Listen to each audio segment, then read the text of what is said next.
Un hombre Mayo R recupera su poder y herencia tras años de humillación. Me convirtieron en un fantasma en mi propia mansión. Pero los fantasmas tienen una forma de atormentar a los vivos cuando menos lo esperan. Mi nombre es Vincent Cross y tengo 78 años.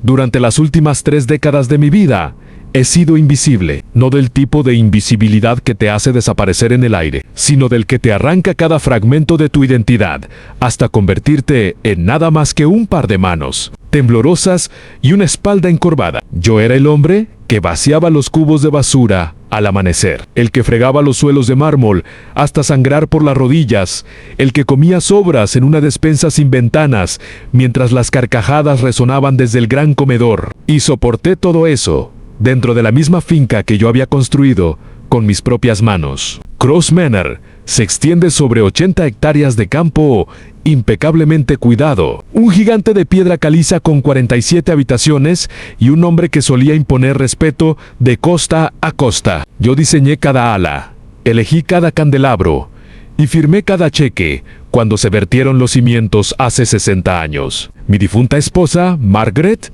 y yo soñábamos con llenar esos pasillos de hijos y nietos, con transmitir un legado que nos sobreviviera a ambos. El destino se llevó a Margaret antes de que pudiéramos envejecer juntos, y después de que ella se fuera, me entregué en cuerpo y alma al imperio empresarial que ella me había ayudado a construir. Sin un heredero directo, tomé una decisión que me atormentaría durante el resto de mis días, al permitir que mi sobrino, Derek, y su esposa, Patricia, se mudaran a la mansión para hacerme compañía. Al principio, parecía una bendición. Tenía 63 años cuando llegaron, todavía lúcido, todavía al mando de Cross Industries y de una fortuna que rondaba los 9 ceros. Derek era encantador, de una forma pulida y hambrienta. Patricia sonreía mostrando demasiados dientes y redecoró el salón oriental 3 veces en los primeros 6 meses. Trajeron ruido a la casa silenciosa y, durante un breve lapso, confundí el ruido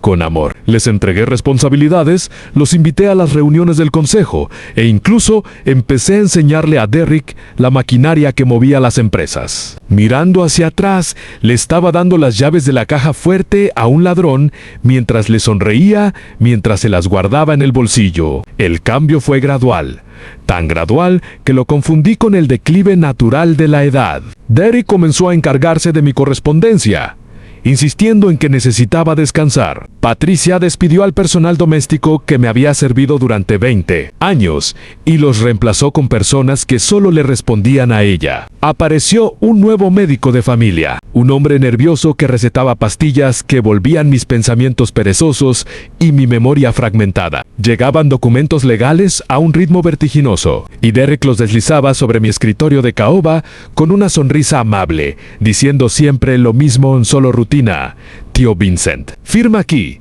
y yo me encargo del resto. Yo firmaba, Dios mío, firmaba todo. Para cuando cumplí 68 años, ya no recordaba la contraseña de mis propias cuentas bancarias. No podía recordar dónde estaban guardadas las joyas de Margaret, ni qué caja de seguridad contenía la escritura original de la mansión. El consejo de administración dejó de devolverme las llamadas. Mi abogado personal fue reemplazado por un hombre de cabello engominado que jamás me miró a los ojos. Derek dejó de pedirme que firmara documentos por completo. No había necesidad. Mi firma había sido perfectamente replicada por alguien mucho más hábil que yo, y el poder que había pasado toda una vida acumulando había sido drenado gota a gota hasta dejar la copa completamente seca. Me convertí en un fantasma en mi propio hogar. Patricia me entregó un juego de uniformes grises y un cubo con una fregona. Mi dormitorio fue trasladado de la suite principal a un estrecho cuarto de servicio detrás de la cocina. Una celda con un catre, una bombilla desnuda y una pequeña ventana que daba al montón de compost. No me echaron porque eso habría levantado preguntas. En lugar de eso, me vistieron de vergüenza y me mantuvieron con vida lo suficiente para ser útil. Fregaba los suelos que el retrato de mi padre vigilaba. Pulía la cubertería de plata que había formado parte de la dote de Margaret. Servía canapés en fiestas, donde los invitados me atravesaban con la mirada como si fuera un mueble. La humillación era una fiebre constante de baja intensidad. Derek a veces me encontraba en un pasillo y me daba una palmada en la cabeza, como si fuera un perro viejo y senil. Patricia disfrutaba señalando manchas que yo había pasado por alto y obligándome a rehacer mi trabajo de rodillas mientras ella miraba con una taza de té en el nuevo personal, leal a ellos. Aprendió a tratarme con el mismo desprecio. También me dieron un nuevo nombre: el viejo Vince. No el señor Cross, no Vincent, solo el viejo Vince.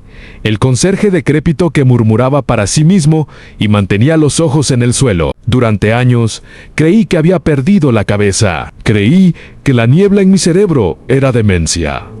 Creí que era exactamente quien ellos decían que era. Luego, una mañana de martes de octubre, todo se resquebrajó. Estaba de rodillas en la galería oeste, frotando una mancha de vino que había calado hondo en la lechada. Un repartidor había llegado a la entrada de servicio con una caja dirigida a Derek, y una de las chicas de la cocina la había firmado sin notar la tabla suelta del porche. La caja se volcó, una botella se hizo añicos, y el chillido de Patricia rebotó por toda la casa como un disparo. En medio del caos, nadie se dio cuenta cuando yo resbalé sobre el mármol mojado y me golpeé un costado de la cabeza contra el zócalo. El mundo se volvió blanco, luego negro, y después un extraño y palpitante rojo. Volví en mí sobre el suelo frío, con un chichón del tamaño de una nuez latiendo encima de mi oreja. Nadie se había molestado en mirarme. La galería estaba vacía.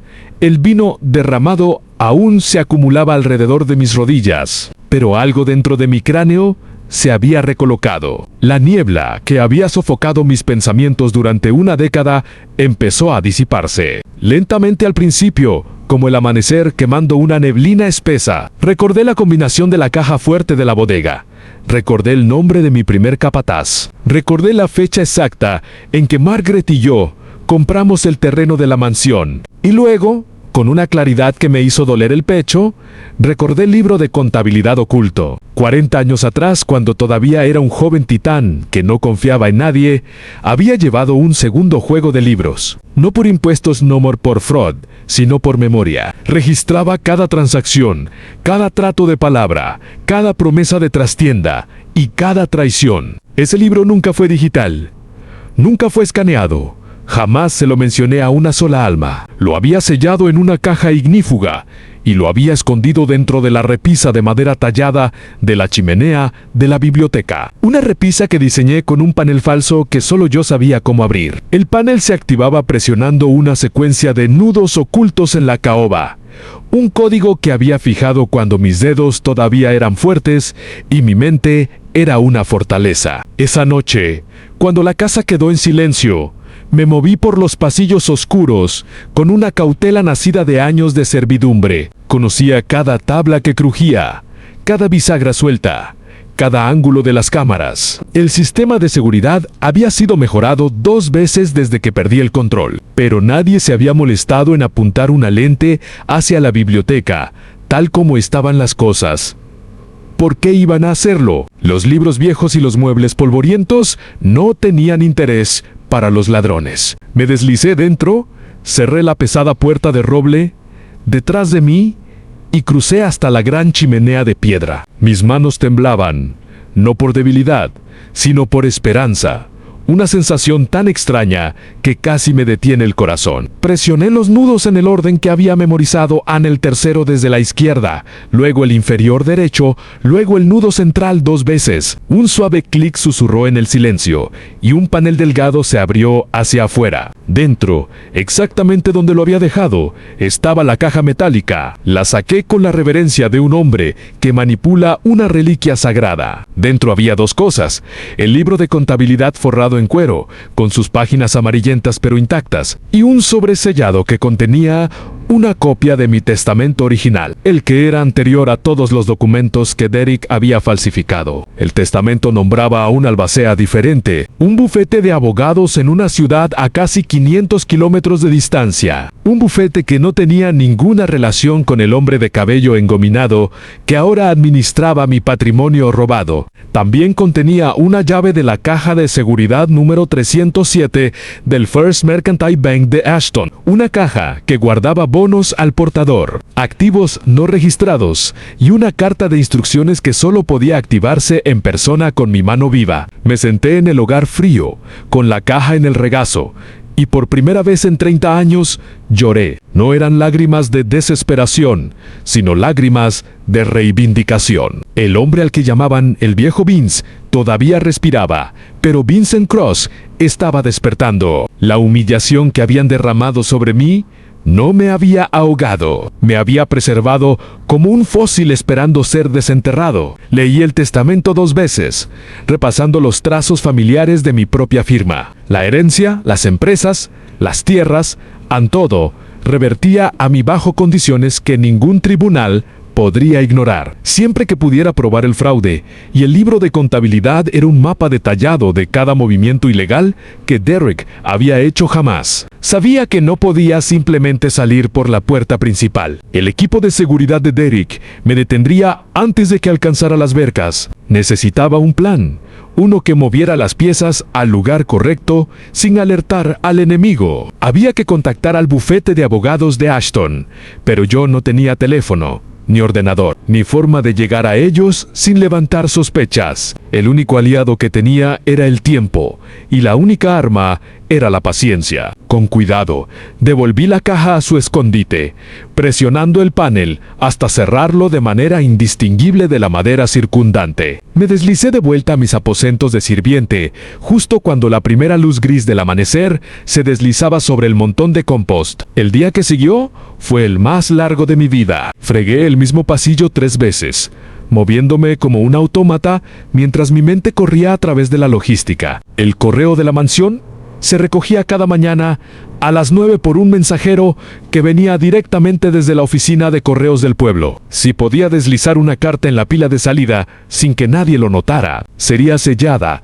y puesta en camino hacia Ashton antes del almuerzo. Pero la administradora de la casa de Patricia, una mujer de mirada afilada llamada Delia, vigilaba la mesa del correo como un halcón cuidando su nido. Necesitaba una distracción, algo lo bastante grande como para desviar cada par de ojos del pasillo de servicio durante 2 minutos completos. Esa tarde, la oportunidad se presentó en forma de una tubería reventada en el baño del ala este. El equipo de mantenimiento corrió alborotado, Patricia chilló por su azulejo importado y Derek ladró órdenes al teléfono. En medio del caos, me deslicé en la sala de correo, un hueco del tamaño de un armario cerca de la cocina. Mis manos, nudosas y manchadas por la edad, estaban completamente firmes mientras deslizaba una carta escrita previamente en medio de la pila del mensajero. El sobre era sencillo, la dirección escrita en letras de imprenta que había practicado en un trozo de papel de carnicero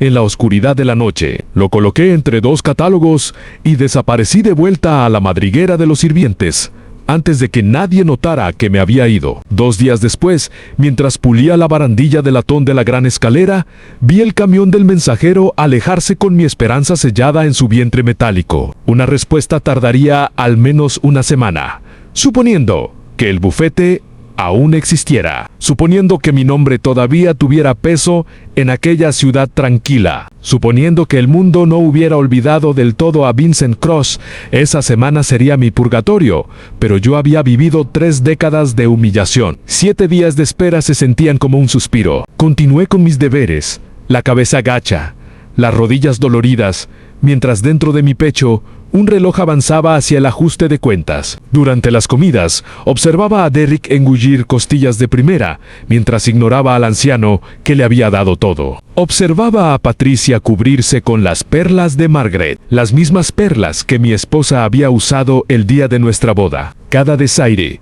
cada gesto despectivo, cada orden casual de limpiar algo derramado. Las catalogaba todas, no con ira, sino con la fría y metódica paciencia de un hombre agraviado que por fin podía ver la línea de meta. En la séptima noche, apenas dormí. Yacía en mi estrecho catre, escuchando el crujir de la mansión a mi alrededor, contando las horas hasta que llegara el mensajero de la mañana. El libro de contabilidad estaba oculto a solo unos centímetros de mi pecho, envuelto en un paño de cocina y apretado contra mis costillas. Había decidido que el tiempo de esconderse había terminado, llegara o no la respuesta. Recuperaría aquella caja una última vez y saldría caminando de Cross Manor sobre mis propios pies. Si la seguridad de Derek me detenía, armaría el suficiente escándalo para despertar al condado entero. Si me arrojaban al suelo frío, me levantaría de nuevo, porque la verdad ya no estaba enterrada, y el hombre al que habían humillado finalmente recordaba quién era. La mañana de mi liberación llegó envuelta en una llovizna fina y cortante como el hueso. Estaba arrodillado en el vestíbulo de entrada, sacando brillo al mármol hasta que relucía como una lámina de hielo. Cuando oí el familiar estruendo del camión del mensajero, mi corazón, que había estado latiendo un requiem silencioso durante tantos años, golpeó contra mis costillas con la fuerza de un tambor de guerra. Mantuve la cabeza baja, moviendo el trapo en círculos lentos, cada nervio de mi cuerpo afinado al sonido de los pasos que se acercaban a la puerta de servicio. Delia llegó primero, sus zapatos sensatos resonando con autoridad. Luego oí un intercambio apagado, el crujir de sobres y, finalmente, las palabras por las que había estado rezando. Han carta certificada para Vincent Cross necesita una firma. La pausa de la administradora de la casa duró solo un latido, pero en ese latido, el universo entero se desplazó. Ella nunca había firmado una carta dirigida al viejo Vince, porque nadie le había escrito jamás. El mensajero insistió, su voz cargada con la impaciencia aburrida de un hombre que simplemente quería que le firmaran su tableta electrónica. Delia balbuceó algo sobre consultar con el señor de la casa, y supe que me quedaban segundos antes de que Derek fuera convocado. Me puse de pie por primera vez en años sin esperar permiso. Mis rodillas tronaron, mi espalda gritó, pero me erguí derecho y caminé hacia la entrada de servicio con el paso medido y deliberado de un hombre que en otro tiempo había dirigido salas de juntas. Delia me vio venir y la boca se le quedó abierta. Antes de que pudiera hablar, extendí la mano hacia el mensajero. «Soy Vincent Cross», dije, mi voz ronca por años de desuso, pero firme como el granito. «Yo firmaré». El mensajero, ajeno al drama, me entregó la tablilla con el sujetapapeles y un sobregrueso de color crema. ¿Garabateé mi firma? Mi firma real, la que los falsificadores de Derek nunca pudieron replicar del todo porque jamás habían sentido el floreo de un hombre firmando su propio destino. Y guardé el sobre dentro de mi uniforme raído. Delia ya había desaparecido por el pasillo, sus tacones martillando una alarma, pero yo no corrí. Correr pertenecía a los perseguidos, y yo había dejado de ser una presa. Caminé de vuelta a la biblioteca, recuperé la caja metálica, y me escabullí por la puerta de la terraza del jardín, justo cuando la voz de Derek retumbaba desde el corredor. La llovizna me mojó la cara, pero yo no sentía el frío. Sentía cada piedra del sendero bajo mis zapatos gastados. Un sendero que yo había construido con Margaret hacía 60 años. Las verjas de la finca se alzaban en la distancia a Hero, imponente, pero no estaban cerradas para quien salía. La seguridad de Derek nunca había imaginado que yo intentaría marcharme caminando, porque habían pasado décadas convenciéndose de que yo no era más que un anciano destrozado. Estaban equivocados. Alcancé la carretera pública justo cuando un todoterreno negro subía rugiendo por el camino desde la casa principal. No mormir, seguí caminando, un pie delante del otro, mi caja del tesoro apretada contra el pecho como un escudo. Un automovilista que pasaba, una mujer joven en una furgoneta, vio a un anciano caminando penosamente bajo la lluvia y se detuvo a un lado. Me preguntó si necesitaba ayuda, y yo asentí. Le di la dirección de la estación de autobuses del pueblo vecino, y en la bondad de aquella desconocida, recorrí el primer kilómetro hacia mi restitución. Al caer la noche, Estaba sentado en una modesta habitación de motel, a más de 300 kilómetros de Cross Manor, con la carta certificada abierta sobre la colcha junto al libro de contabilidad. El bufete de abogados de Ashton no solo seguía existiendo, había estado esperando mi llamada durante 3 décadas. Mi testamento original había designado a un socio principal, Howard Vance, como albacea. Howard llevaba mucho tiempo jubilado, pero su hija, Gwendolyn Vance, se había hecho cargo del despacho y recordaba las historias que su padre contaba sobre el legendario Vincent Cross. La carta contenía un mensaje sencillo. Ella había verificado la caja de seguridad, confirmado que los activos estaban intactos y estaba preparada para reunirse conmigo en persona con un contable forense y un investigador federal especializado en fraude a personas mayo res. Las 48 horas siguientes fueron un torbellino de reuniones, declaraciones juradas y el cuidadoso desenredo de una conspiración que había supurado durante 30 años. Gwendolyn resultó ser una mujer brillante, de inteligencia afilada, poco más de 50 años, que trató mi caso como si fuera la cruzada de toda su vida. Trajo a un perito calígrafo que desmontó las firmas falsificadas de las transferencias de propiedad, contrató a un especialista médico que revisó los registros de recetas de mi antiguo médico y encontró un cóctel de sedantes y drogas supresoras de la memoria, que me habían sido administradas sin mi consentimiento informado. Los ojos del contable forense se abrieron de par en par mientras rastreaba el rastro del dinero que Derek había intentado ocultar a empresas fantasma, cuentas en paraísos fiscales, falsas organizaciones benéficas que canalizaban el efectivo de vuelta a su bolsillo. El libro de contabilidad que yo había llevado a mano 40 años atrás coincidía perfectamente con las migas de pan digitales, una piedra roseta de la traición. La mañana de la presentación judicial me puse un traje por primera vez en décadas. Gwendolyn lo había comprado para mí.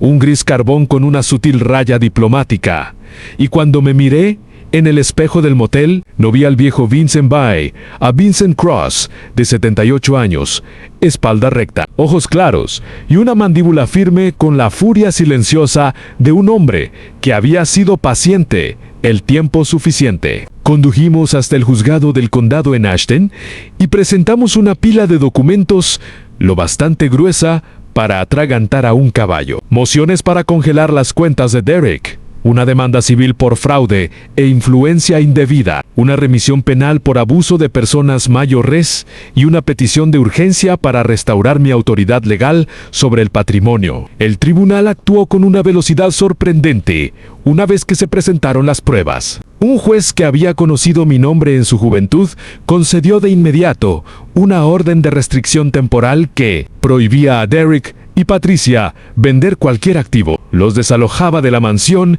a la espera de una vista completa y nombraba a un custodio independiente para asegurar la propiedad. La orden fue entregada esa misma tarde por un equipo de agentes del sheriff que entraron directamente por la verja de seguridad que Derek había usado en otro tiempo para aprisionarme. Yo no estuve presente en la entrega, pero Gwendolyn recibió una llamada de uno de los agentes menos de una hora después. La escena, tal como ella me la relató, fue un caos. Patricia había gritado sobre derechos civiles y había llamado a su abogado 17 veces. Derek había intentado intimidar a los oficiales con amenazas de sus propias demandas, pero la orden era férrea. Les dieron 2 horas para recoger objetos personales y abandonar las instalaciones. El agente le contó a Gwendolyn que Derek se había quedado de pie en el vestíbulo principal, mirando un retrato mío que Patricia nunca se había molestado en quitaran un retrato de mis 40 años. Pintado Hall,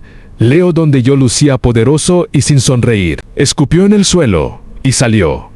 Y el agente añadió el escupitajo al informe del incidente como prueba adicional de hostilidad. Regresé a Cross Manor 3 días después, en una fresca mañana de otoño, viajando en el asiento del copiloto del sedán de Gwendolyn. Las verjas se abrieron sin resistencia. El equipo de custodia ya había cambiado las cerraduras y el camino de entrada se extendía ante nosotros como una cinta de redención. Cuando bajé del coche, me quedé de pie durante un largo momento, simplemente respirando el aire de mi propia tierra. La fachada de piedra caliza de la mansión brillaba con un dorado pálido bajo la luz de la mañana, intacta ante las décadas de pecado que habían supurado en su interior. Mis magnolios plantados con Margaret en nuestro 10º aniversario todavía florecían.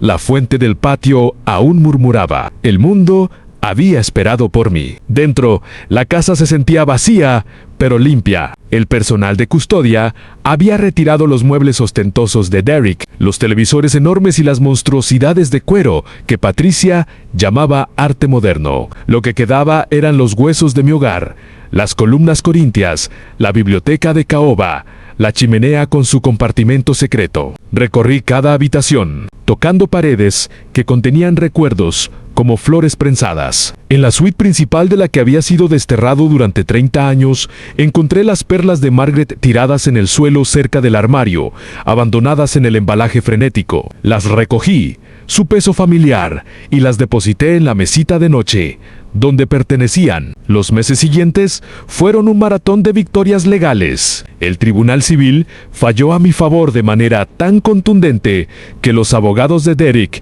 suplicaron un acuerdo antes de que siquiera comenzara el juicio penal. Recuperé la propiedad total de Cross Industries, la finca y hasta el último centavo que había sido robado. Solo los bonos al portador de la caja de seguridad valían millones. Inversiones que habían madurado intactas mientras yo fregaba suelos. Reorganicé el consejo de administración, traje un liderazgo ético y establecí una fundación a nombre de Margaret, dedicada a proteger a las personas mayores del abuso financiero. Mi historia, una vez que se filtró a la prensa, me convirtió en un héroe popular a regañadientes entre la tercera edad de todo el país. Y usé esa plataforma para impulsar leyes más estrictas contra el tipo de depredación que yo había soportado. Derek y Patricia fueron condenados por múltiples cargos graves, incluidos fraude, falsificación y explotación de personas mayores. Fueron sentenciados a 15 años cada uno. Observé la sentencia desde la galería, vestido con el mismo traje gris carbón, y cuando Derek fue escoltado esposado, sus ojos se encontraron con los míos durante un breve instante. Yo no sonreí, no mostré regodeo, simplemente asentí, una pequeña e imperceptible inclinación de barbilla, porque la victoria no estaba en su castigo, sino en mi restauración. Todavía vivo en Cross Manor. La despensa sin ventanas ha sido convertida en un luminoso rincón para desayunar. Los aposentos del sirviente detrás de la cocina son ahora un taller donde restauro relojes antiguos. Una afición que calma mis manos y mantiene mi mente despierta. Chada, Ma, Ana. Camino por los jardines con un bastón que no necesito estrictamente, escuchando a los pájaros y saludando al nuevo personal. Un equipo leal que sabe exactamente quién soy y me trata con la dignidad que me gané 100 veces. Organizo eventos benéficos e invito a vecinos que recuerdan a Margaret. La risa en el gran comedor es real ahora, y yo siempre estoy sentado a la cabecera de la mesa. A veces, bien entrada la noche, voy a la biblioteca y me siento ante la chimenea. Presiono los nudos ocultos de la repisa y escucho el suave clic del panel al abrirse. La caja metálica aún está dentro, aunque el libro de contabilidad ahora vive en una caja de seguridad con clima controlado. Guardo la caja vacía como un recordatorio. Toco el acero frío y recuerdo las décadas de vergüenza, los suelos fríos, los insultos, la soledad, pero también recuerdo la mañana en que me puse de pie, la carta en mi mano, y la desconocida que me llevó bajo la lluvia. Recuerdo que no importa cuán viejo te vuelvas, no importa cuán a fondo el mundo intente borrarte, siempre hay un nudo oculto, un código secreto, una chispa esperando para encenderse. Soy Vincent Cross, tengo 78 años, y estoy, al fin, exactamente donde pertenezco.